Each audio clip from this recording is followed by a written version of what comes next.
लाखों करोड़ों कार्यकर्ता जो अन्ना आंदोलन से आए, जिनके बहुत ही निश्चल, निष्पाप और बड़े भारत की राजनीति को बदलने के सपने की हत्या एक निर्लज्ज, नीच, मित्रहंता, आत्ममुग्ध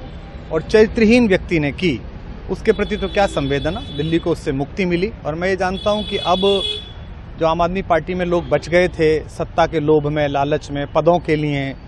उस पैसे के चक्कर में, वे सब भी अब वापस जाएंगे, लौटेंगे, कुछ अपने व्यवसायों में लौटेंगे, कुछ पार्टियों में चले जाएंगे और पतन यहाँ से प्रारंभ हुआ है उन लोगों का। मेरे लिए कोई प्रसन्नता का और दुख का विषय नहीं है, मैं बीच में खड़ा हूँ। प्रसन्नता इस बात की है कि करोड़ों लोगों ने आशा लगाई थी, करोड़ों लोगों ने, लोग अपनी नौकरियां छोड़ के आए थे, व्यवसाय छोड़ के आए थे, दुश्मनियां ली थी लोगों ने, उन सब की हत्या एक आत्ममुग्ध आदमी ने, एक चरित्रहीन आदमी ने अपनी निजी महत्वाकांक्षाओं की पूर्ति के लिए की। उसको दंड मिला, ईश्वरीय विधान से दंड मिला। प्रसन्नता इस बात की भी है कि न्याय हुआ। आज जब कहना नहीं चाहिए, लेकिन आज टीवी पर जब जंगपुरा का निर्णय आया और सामने दिखाई दिया कि मनीष हार गया,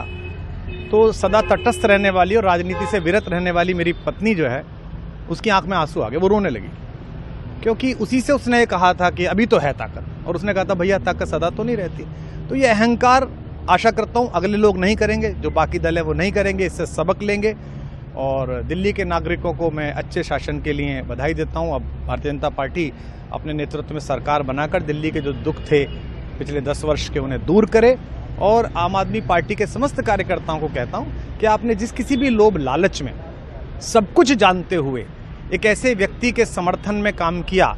जिसने अपने मित्रों की पीठ में झुरा घोंपा, गुरु को धोखा दिया, अपने साथ कंधे से कंधा मिला के लड़ने वाली महिलाओं को अपने घर लाके पिटवाया, अपनी निजी सुख और साधन के लिए जनता का पैसा खर्च किया, अब उससे आशा लगानी छोड़ें, अब बाहर निकलें, अपना अपना जीवन देखें। मुझे राघवेंद्र सरकार राम की कृपा मिली, जिनका ये घर है, जिनकी कृपा से मैं यहाँ खड़ा हूँ। मुझ पर कृष्ण कृपा हुई कि मैं इस निर्लज्ज सर्कस से बाहर आ सका। मैं उन सब से भी अच्छे भविष्य की कामना करता हूँ कि वो कोई गंदगी ना फैलाएं कहीं भी, वो लौट जाएं अपने शिविरों में। जिस तरह माधव को, कृष्ण को दूत देख कर भी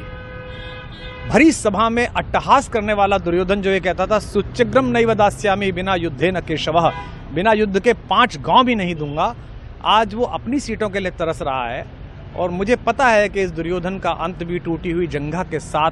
बड़ा ही दारुण होगा और भारतीय राजनीति एक कलंकित अध्याय के रूप में इस बौने दुर्योधन को और इसके दरबार के तमाम शकुनियों को याद करेगी। मैं उनकी मुक्ति की